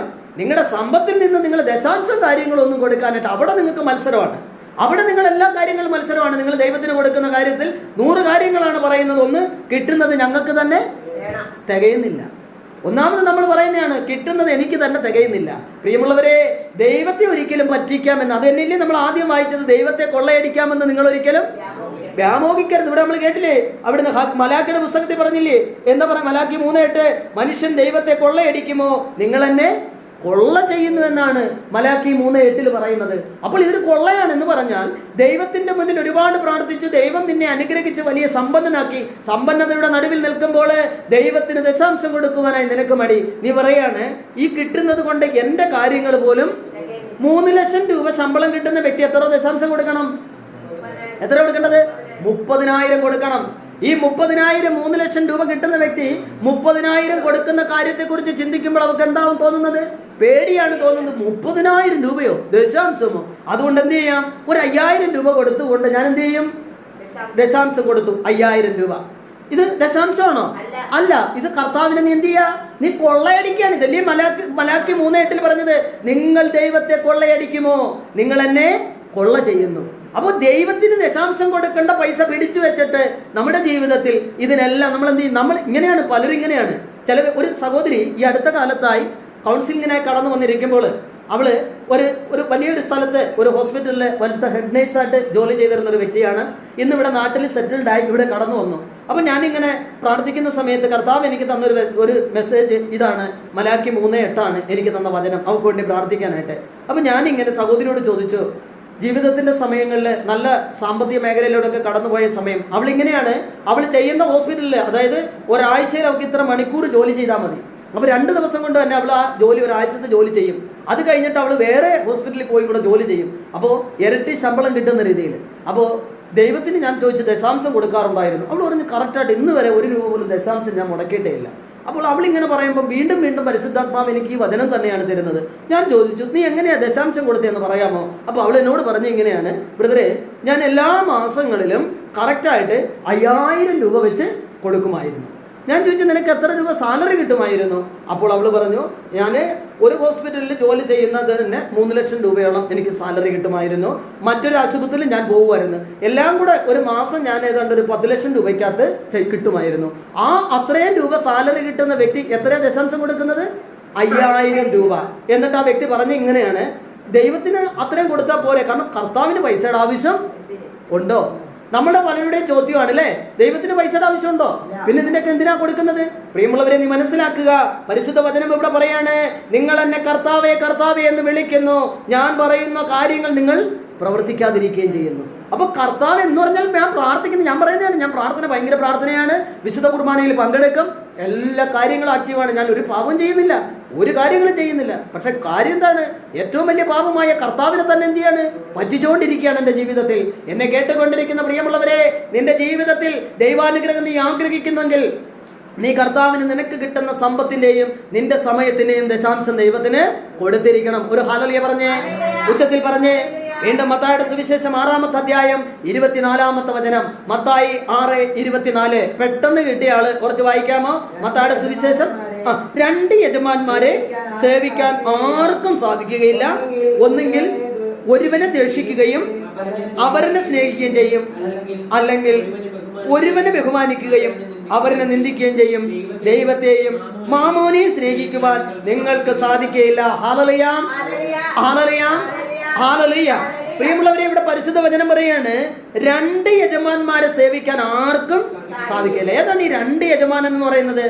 ഒന്ന് ദൈവവും പണം എന്ന് പറയുന്നത് പിശാചാണ്. ആ പണത്തിന് ബൈബിൾ പറയുന്ന പേരാണ് മാമോൻ. മാമോൻ എന്ന് ബൈബിളിൽ എവിടെയൊക്കെ എഴുതിയിട്ടുണ്ടോ അവിടെയൊക്കെ നിങ്ങൾ മനസ്സിലാക്കേണ്ടത് സാത്താനെ കുറിച്ച്, പിശാചിനെ കുറിച്ചാണ് പറഞ്ഞിരിക്കുന്നത്. പ്രിയമുള്ളവരെ, ദൈവം എനിക്ക് നൽകിയ ജോലിയിലൂടെ എനിക്ക് പ്രാർത്ഥിച്ച് എൻ്റെ ദൈവം തന്നതാണ് ജോലി. ദൈവമാണ് എനിക്ക് നല്ലൊരു ഭർത്താവിനെ തന്നത്, ദൈവമാണ് എനിക്ക് മക്കളെ നൽകുന്നത്. അപ്പോൾ ഇതിൻ്റെ എല്ലാം മഹത്വം ആർക്ക് കൊടുക്കണം? ദൈവത്തിന് കൊടുക്കണം. എല്ലാം നേടിക്കഴിയുമ്പോൾ ഞാൻ എന്തെങ്കിലും കാര്യങ്ങൾ പറഞ്ഞുകൊണ്ട് ദൈവത്തിന് മഹത്വം കൊടുക്കാതെയാണ് കടന്നു പോകുന്നതെങ്കിൽ അവിടെ എൻ്റെ ജീവിതം എന്തായി മാറും? നരകതുല്യമായി മാറും. കാരണം എന്താ? ദൈവത്തിന് നീ മഹത്വം കൊടുത്തില്ലെങ്കിൽ പിന്നെ നീ ആർക്കാ കൊടുക്കുന്നത്? നീ പിശാചിനാണ്. ദൈവത്തിന് നീ ദശാംശം കൊടുത്തില്ലെങ്കിൽ അത് പിടിച്ചു വെക്കണം, അത് കൊടുക്കരുതെന്ന് നിന്നോട് കൽപ്പിക്കുന്നത്, നിന്നോട് പറയുന്നത് പിശാചാണ്, സാത്താനാണ് പറയുന്നത്. നീ സാത്താന്റെ മേഖലയിലേക്ക് കടന്നുപോയി. നീ ഒന്ന് ആലോചിച്ച് നോക്കിയേ, ദൈവത്തിന് കൊടുക്കാൻ വേണ്ടി നീ കണക്കും കാര്യങ്ങളും നോക്കി ഇത്രയും കൊടുക്കണമോ വേണ്ടയോ എന്ന് ചിന്തിക്കുന്ന നീ ആശുപത്രിയിൽ ചെന്ന് നിന്റെ രോഗത്തിന് വേണ്ടി ചെലവാക്കുന്നതിന് പ്രശ്നമില്ല. നിന്റെ ജീവിത പങ്കാളി മദ്യപാനത്തിലേക്കും മറ്റ് തെറ്റായ അവസ്ഥകളിലൊക്കെ കടന്നുപോയി നിന്റെ മക്കളുടെ ജീവിതത്തിന്റെ വേണ്ടി ഒക്കെ നീ ചെലവാക്കുമ്പോൾ അതെല്ലാം നീ ചെയ്യാണ്. എന്നാൽ കർത്താവിന് കൊടുക്കുന്ന കാര്യം വരുമ്പോൾ മാത്രം നീ എന്ത് ചെയ്യുന്നു? അതിന് കണക്ക് വെക്കുന്നു, അതിന് നീ കണക്ക് വെക്കുന്നു. പ്രിയമുള്ളവരെ, എന്നെ കേട്ടുകൊണ്ടിരിക്കുന്ന പ്രിയമുള്ളവരെ, ഇവിടെ പറയാണ്, അല്ലെങ്കിൽ ഒരുവനെ ബഹുമാനിക്കുകയും അവരനെ നിന്ദിക്കുകയും ചെയ്യും, ദൈവത്തെയും മാമോനെയും സേവിക്കുവാൻ നിങ്ങൾക്ക് സാധിക്കുകയില്ല. ഒന്നെങ്കിൽ നിങ്ങൾ പിശാചിനെ സേവിക്കണം, അല്ലെങ്കിൽ കർത്താവിനെ. രണ്ടിനെയും കൂടെ ഒരുമിച്ച് കൊണ്ടുപോകാൻ ദൈവത്തിന് കൊടുക്കാതെ പിടിച്ചു വെക്കുന്നതെല്ലാം പ്രിയമുള്ളവരെ ഇന്നല്ലെങ്കിൽ നാളെ. ഞാനീ പറയുന്നതെന്ന് പറഞ്ഞു കഴിഞ്ഞാൽ, ദൈവം നമുക്ക് നൽകിയിരിക്കുന്ന സമ്പത്ത്, ദൈവം നമുക്ക് നൽകിയിരിക്കുന്ന ജീവിതം, ഇതെല്ലാം ദൈവത്തിൻ്റെ ഹിതം. ദൈവം എനിക്ക് നൽകിയത് പ്രാർത്ഥനയിലൂടെ അനേകങ്ങൾ പ്രാർത്ഥിച്ച് ദൈവം എനിക്ക് വേണ്ടി തന്നതാണ്. അപ്പോൾ ദൈവം എനിക്ക് നൽകിയതിൻ്റെ എല്ലാ മഹത്വം ദൈവത്തിന് നമ്മൾ കൊടുക്കണം. പ്രിയമുള്ളവരെ, ഇതൊന്നും കൊടുക്കാതെ എല്ലാം പിടിച്ചു വെച്ച് നാളത്തെ ദിവസത്തിൽ എൻ്റെ ജീവിതത്തിൽ ഞാൻ ഇതെല്ലാം കൊണ്ട് അനുഭവിക്കുമോ? എനിക്ക് ദൈവത്തിൻ്റെ മുന്നിൽ അനുഗ്രഹമാകാൻ പറ്റുമോ? പ്രിയമുള്ളവരെ, വീണ്ടും ഹഗ്ഗായി പ്രവാചകന്റെ പുസ്തകം 1:6. ഹഗ്ഗായി കിട്ടിയോ?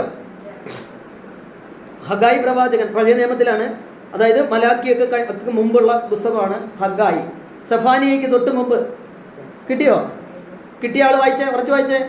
സെഫാനിയയ്ക്ക് തൊട്ട് മുമ്പ് വരുന്ന പുസ്തകമാണ് ഹഗ്ഗായി. സെഫാനിയ എവിടാന്നറിയാമോ? എന്നാ കിട്ടിയെങ്കിൽ വായിച്ചോ. ഫ്രണ്ടിലൊന്നും അല്ല, ഏറ്റവും പുറകിലോട്ടാണ് വരുന്നത്. പുതിയ നിയമത്തിലല്ല, പഴയ നിയമത്തില്. കിട്ടിയോ? അവിടെ വചനം പറയുന്നത് ഇങ്ങനെയാണ്, നിങ്ങൾ ഏറെ വിതച്ചു, കുറച്ച് മാത്രം കൊയ്തു. നിങ്ങൾ ഭക്ഷിക്കുന്നു, ഒരിക്കലും തൃപ്തരാകുന്നില്ല. നിങ്ങൾ പാനം ചെയ്യുന്നു, തൃപ്തി വരുന്നില്ല. നിങ്ങൾ വസ്ത്രം ധരിക്കുന്നു, ആർക്കും കുളിര് മാറുന്നില്ല. കൂലി ലഭിക്കുന്നവന് അത് ലഭിക്കുന്നത് ഓട്ടസഞ്ചിയിലിടാൻ മാത്രം. നിങ്ങളുടെ ഈ സ്ഥിതിയെപ്പറ്റി നിങ്ങൾ ചിന്തിക്കുവേൻ. ഹല്ലേലൂയ. കിട്ടിയ ഹഗ്ഗായി കിട്ടിയ ആർക്കെങ്കിലും? ഇല്ല. കിട്ടിയ ആളൊന്ന് വായിച്ചേ. അതിന്റെ 1:6 വായിച്ചേ. 1-ാമത്തെ അധ്യായം അതിന്റെ 6-ാമത്തെ തിരുവചനം. നിങ്ങൾ ഏറെ വിതച്ചു, കുറച്ചു മാത്രം കൊയ്തു. നിങ്ങൾ ഭക്ഷിക്കുന്നു, ഒരിക്കലും തൃപ്തരാകുന്നില്ല. നിങ്ങൾ പാനം ചെയ്യുന്നു, തൃപ്തി വരുന്നതേയില്ല. നിങ്ങൾ വസ്ത്രം ധരിക്കുന്നു, ആർക്കും കുളിര് മാറുന്നില്ല. കൂലി ലഭിക്കുന്നവന് അത് ലഭിക്കുന്നത് ഓട്ടസഞ്ചിയിലിടാൻ മാത്രം. നിങ്ങളുടെ ഈ സ്ഥിതിയെപ്പറ്റി ചിന്തിക്കുവിൻ. Hallelujah, hallelujah. പ്രിയമുള്ളവരെ, ഇവിടെ പറയാണ്, ദൈവത്തിൽ നിന്ന് ദശാംശം പിടിച്ചു വെച്ച് ദൈവത്തിന് കൊടുക്കാതെ ജീവിതത്തിൽ ഞാൻ എൻ്റെ സ്വന്തം കഴിവ് കൊണ്ടെല്ലാം നേടുമെന്നും കടന്നു പോകുന്ന വ്യക്തിയോട് ദൈവത്തിന്റെ പരിശുദ്ധ വചനം പറയാണ്, നിങ്ങളെ ഏറെ വിതച്ച് കുറച്ച് മാത്രമേ എന്ത് ചെയ്തോളൂ, കൊയ്യൂ. കാരണം എന്താ? ദൈവത്തിന് കൊടുക്കാതെ പിടിച്ചു വയ്ക്കുന്നതൊന്നും എൻ്റെ ജീവിതത്തിൽ അനുഗ്രഹമായിട്ട് മാറത്തില്ല. വീണ്ടും പറയാണ്, നിങ്ങൾ ഭക്ഷിക്കുന്നു, പക്ഷെ എന്ത് ചെയ്യുന്നില്ല, തൃപ്തരാകുന്നില്ല. ഭക്ഷണം തൃപ്തിയായി മാറണമെങ്കിൽ ദൈവത്തിന്റെ കൃപ വേണം, ദൈവത്തിന്റെ അഭിഷേകം വേണം, ദൈവത്തിന്റെ അനുഗ്രഹം വേണം. പ്രിയമുള്ളവരെ, ദൈവത്തിൽ നിന്ന് എന്തെങ്കിലും പിടിച്ചു വെച്ച് എൻ്റെ ജീവിതത്തിൽ അനുഗ്രഹമായി ഇത് പഠനം പറയുന്നത് എന്താണ്? നിങ്ങൾ പാനം ചെയ്യുന്നു, തൃപ്തി വരുന്നില്ല. നിങ്ങൾ വസ്ത്രം ധരിക്കുന്നു, ആർക്കും കുളിര് മാറുന്നില്ല. കൂലി ലഭിക്കുന്നതിന് അവർ ലഭിക്കുന്നത് ഓട്ടസഞ്ചിയിലിടാൻ. നിങ്ങൾ എത്ര ജോലി ചെയ്താലും നിങ്ങൾ ഈ ദൈവത്തിന് കൊടുക്കാതെ പിടിച്ചു വെക്കുന്നതെല്ലാം ഓട്ടസഞ്ചി എന്ന് പറഞ്ഞാൽ എന്താണ്? നിങ്ങൾക്ക് നിക്ഷേപമായി വരത്തില്ല, പകരം നിങ്ങളിൽ നിന്ന് ഇങ്ങനെ ചോർന്ന് പൊയ്ക്കൊണ്ടിരിക്കും. അതാണ് ഓട്ടസഞ്ചി എന്ന് പറയുന്നത്. ഇവിടെ പരിശുദ്ധ വചനം പറയാണ്, നിങ്ങളുടെ ആ സ്ഥിതിയെപ്പറ്റി നിങ്ങൾ ചിന്തിക്കുവിൻ. നിങ്ങൾ കർത്താവിന്റെ മുന്നിൽ നിന്ന് ചിന്തിക്കും നിങ്ങളുടെ ജീവിതത്തെ കുറിച്ച്. വീണ്ടും ലൂക്കായുടെ സുവിശേഷം 12-ാമത്തെ അധ്യായം അതിന്റെ 20-21 തിരുവചനങ്ങൾ. ലൂക്ക 12:20-21 കിട്ടിയാൽ ഉറച്ചു വായിച്ചേ. എന്നാൽ ദൈവം അവനോട് പറഞ്ഞു, ബോഷ, ഈ രാത്രിയിൽ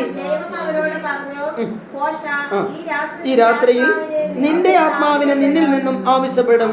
അപ്പോൾ നീ ഒരുക്കി വച്ചിരിക്കുന്നതൊക്കെ ആരുടേതാകും? അതുപോലെയാണ് ദൈവസന്നിധിയിൽ സമ്പന്നനാകാതെ തനിക്ക് വേണ്ടി സമ്പത്ത് ശേഖരിക്കുന്നവൻ. ഒരു ഹല്ലേലൂയ പറഞ്ഞേ, ഉച്ചത്തിൽ പറഞ്ഞേ. പ്രിയമുള്ളവരെ, ഇവിടെ വചനം പറയാണ്, ഇതെല്ലാം ഇങ്ങനെ നേടിക്കൊണ്ട് പോകുന്ന നിന്റെ ആത്മാവിന്റെ അവസ്ഥ എന്തായിരിക്കുമെന്ന് നിനക്കറിയാമോ? കർത്താവ് പറയാണ്, ഇതെല്ലാം നേടി നേടി നേടി ഉണ്ടാക്കി ഇങ്ങനെ കരുതി കരുതി കരുതി വെച്ച് അവസാനം ഇത് അനുഭവിക്കാൻ പറ്റാതെല്ലാം ഒരുക്കി വെപ്പ് മാത്രമേ ഉള്ളൂ. ഇതൊന്നും അനുഭവിക്കാൻ എനിക്ക് സാധിച്ചില്ലെങ്കിൽ എന്ത് ചെയ്യും? വീണ്ടും 21-ാമത്തെ വചനം പറയാണ്, ഇതുപോലെയാണ് ദൈവസന്നിധിയിൽ സമ്പന്നനാകാതെ തനിക്ക് വേണ്ടി സമ്പത്ത് ശേഖരിക്കുന്നവൻ. അപ്പൊ കർത്താവിന്റെ പരിശുദ്ധ വചനം പറയാണ്, എൻ്റെ ജീവിതത്തിൽ എനിക്ക് കിട്ടുന്നതിന്റെ എല്ലാം 10-1 ദൈവത്തിന് കൊടുക്കുവാൻ എനിക്ക് സാധിക്കണം. പ്രിയമുള്ളവരെ, ദൈവത്തിന് കൊടുക്കുന്നതെല്ലാം ദൈവം 7 ഇരട്ടിയായി നമുക്ക് തിരിച്ചു നൽകും. ഒരിക്കലും ദശാംശം കൊടുത്ത് ജീവിക്കുന്ന വ്യക്തിയുടെ ജീവിതത്തിൽ കുടുംബത്തിൽ അനർത്ഥങ്ങൾ ഉണ്ടാവാൻ ദൈവം അനുവദിക്കില്ല. അവരുടെ മക്കൾ നശിച്ചു പോകാൻ ദൈവം അനുവദിക്കില്ലേ? അവര് ഏതെങ്കിലും മാരക രോഗത്തിന് അടിമപ്പെട്ട് ജീവിതകാലം മുഴുവനും ജീവിക്കാൻ ദൈവം അനുവദിക്കില്ല. പ്രിയമുള്ളവരെ, നിങ്ങൾ ശ്രദ്ധിച്ച് കേട്ടോണം. ദശാംശം കൊടുത്ത് ജീവിക്കുന്നവരുടെ ജീവിതത്തിൽ രോഗം വരത്തില്ലെന്നല്ല, തകർച്ച വരത്തില്ലെന്നല്ല, എന്തൊക്കെ വന്നാലും ആ വീഴ്ചയിൽ വീണു പോകാൻ ദൈവം അവരെ അനുവദിക്കില്ല. അവിടുന്ന് സങ്കീർത്തനം 37:24 പറയുന്നു. പെട്ടെന്ന് വായിച്ചേ. സങ്കീർത്തന പുസ്തകം 37:24 കിട്ടിയാൾ ഉറച്ചു വായിച്ചോ. സങ്കീർത്തനം 30. അവർ വീണേക്കാം, എന്നാൽ അത് മാരകമായിരിക്കില്ല. കർത്താവ് അവന്റെ കരം പിടിച്ചിട്ടുണ്ട്. ഒരു ഹല്ലേലൂയ പറഞ്ഞേ, ഉച്ചത്തിൽ പറഞ്ഞേ. പ്രിയമുള്ളവരെ, നിങ്ങൾ ശ്രദ്ധിച്ച് കേട്ടോണം. ദശാംശം കൊടുത്തില്ലെന്ന് പറഞ്ഞ് നമുക്ക് ജീവിതത്തിൽ വീണു പോകത്തില്ലെന്നല്ല, പക്ഷെ ആ വീണു പോകുന്ന അവസ്ഥയിലും കർത്താവ് നിന്റെ കരം പിടിച്ചിട്ടുള്ളത് കൊണ്ട് ഒരവസ്ഥകളും നിന്നെ തൊടാൻ ദൈവം അനുവദിക്കുകയില്ല. Hallelujah, hallelujah. വീണ്ടും ലൂക്ക 19:26 എവിടെ നിന്ന് പറയുന്നു? ഞാൻ നിങ്ങളോട് പറയുന്നു, ഉള്ളവന് കൊടുക്കപ്പെടും, ഇല്ലാത്തവനിൽ നിന്ന് ഉള്ളത് കൂടി എടുക്കപ്പെടും. നീ കൊടുക്കാൻ നിനക്കൊരു മനസ്സുണ്ടെങ്കിലേ നിന്റെ ജീവിതത്തിൽ നിന്റെ തലമുറ ഉൾപ്പെടെ അനുഗ്രഹമായി മാറുവാൻ സാധിക്കൂ. നീ പിടിച്ചു വെച്ച് ജീവിക്കുന്ന ഒരു വ്യക്തിയാണെങ്കിൽ ഒരിക്കലും ദൈവത്തിന്റെ മുന്നിൽ എന്തായി മാറില്ല, നീ ഒരു അനുഗ്രഹമായി മാറില്ല. പ്രിയമുള്ളവരെ, ഈ നിമിഷങ്ങളിൽ ദൈവം നൽകിയ വലിയ കാരുണ്യത്തെ ഓർത്ത് നമുക്ക് നന്ദി പറയാം. എന്റെ ജീവിതത്തിൽ ഇന്നിപ്പോ നമ്മൾ കേട്ടത് ദശാംശത്തെ കുറിച്ച് കുറച്ച് കാര്യങ്ങളാണ്. ലോകത്തിന്റെ ഏത് കോണുകളിൽ ഇരുന്ന് നിങ്ങൾ ഈ വചന ശുശ്രൂഷയിൽ പങ്കെടുത്ത് ഇത് കേൾക്കുകയാണെങ്കിൽ നീ ചിന്തിക്കണം, നിനക്ക് ദൈവം തരുന്നതിന് കറക്റ്റായിട്ട് കർത്താവിന് ദശാംശം കൊടുത്ത് ജീവിക്കുന്ന വ്യക്തിയാണോ? അല്ലെങ്കിൽ നിന്റെ ജീവിതത്തിൽ നീ അനുഭവിക്കുന്ന എല്ലാ ഭവിഷ്യത്തുകൾക്കും എല്ലാ ബുദ്ധിമുട്ടുകൾക്കും കാരണം ദൈവത്തിന്റെ കൊടുക്കേണ്ട സമ്പത്ത് കൊള്ളയടിക്കുന്നത് കൊണ്ടാണ്? പ്രിയമുള്ളവരെ, ദൈവത്തിന് കൊടുക്കുന്നവർക്ക് ദൈവം അത് 7 ഇരട്ടിയാണ് നൽകുന്നത്. ആയതിനാൽ ഒരിക്കലും നീ ദൈവത്തിന്റെ മുന്നിൽ വീണു പോകുവാൻ ഈ കർത്താവ് നിന്നെ അനുവദിക്കില്ല.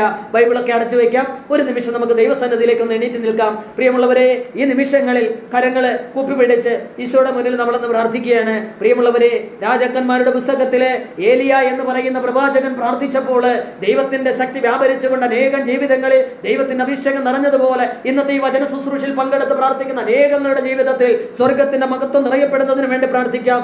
ഏലിയ ഇങ്ങനെ പ്രാർത്ഥിച്ചു: അബ്രഹാമിന്റെയും ഇസഹാക്കിന്റെയും ഇസ്രായേലിന്റെ ദൈവമേ, അവിടുന്ന് കർത്താവാണ്, അങ്ങ് ഇസ്രായേലിന്റെ ദൈവമാണ്, ഞാൻ അങ്ങയുടെ ദാസനാണ്, അങ്ങയുടെ കൽപ്പന അനുസരിച്ചാണ് ഞാൻ ഇത് ചെയ്തതെന്ന് അങ്ങ് വെളിപ്പെടുത്തണമേ. കർത്താവ്, എന്റെ പ്രാർത്ഥന കേൾക്കണമേ. അങ്ങ് മാത്രമാണ് ദൈവമെന്നും അങ്ങ് അവരുടെ ഹൃദയങ്ങളെ തിരിച്ചു വിളിക്കുന്നുവെന്നും അവിടുന്ന് വെളിപ്പെടുത്തണമേ.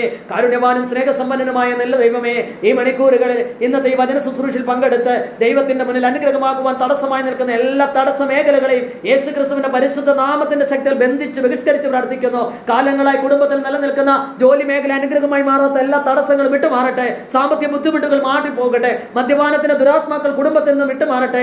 ദൈവഹിതം അനുസരിച്ച് കുടുംബത്തിൽ അനുഗ്രഹത്തിന്റെ ശക്തി വ്യാപരിക്കട്ടെ. കാലങ്ങളായി കുടുംബത്തെ കെട്ടിയിരിക്കുന്ന എല്ലാ കെട്ടുകളെയും യേശുവേ നിന്റെ തിരു രക്തത്താൽ കഴുകി ശുദ്ധീകരിച്ചുകൊണ്ട് ഈ നിമിഷങ്ങളിൽ ബന്ധിച്ച് ബഹിഷ്കരിച്ച് പ്രാർത്ഥിക്കുന്നു. കുടുംബങ്ങളിൽ ദൈവിക ശക്തി വ്യാപരിക്കുവാൻ ഇടവരുത്തണമേ. ദശാംശ മേഖലകളിൽ അനേകം കുടുംബങ്ങളിൽ ദൈവത്തിന്റെ ചൈതന്യം നിറഞ്ഞുകൊണ്ട് അനുഗ്രഹത്തിന്റെ ശക്തി വ്യാപരിക്കുവാൻ സർവശക്തനായ ഈശോയെ വെളിപ്പെടുത്തണമേ എന്ന് പ്രാർത്ഥിച്ചുകൊണ്ട് കരങ്ങൾ ഉയർത്തി ഉച്ചത്തിൽ സ്തുതിക്കട്ടെ. Hallelujah, hallelujah, hallelujah, hallelujah, hallelujah, hallelujah, hallelujah, hallelujah, hallelujah.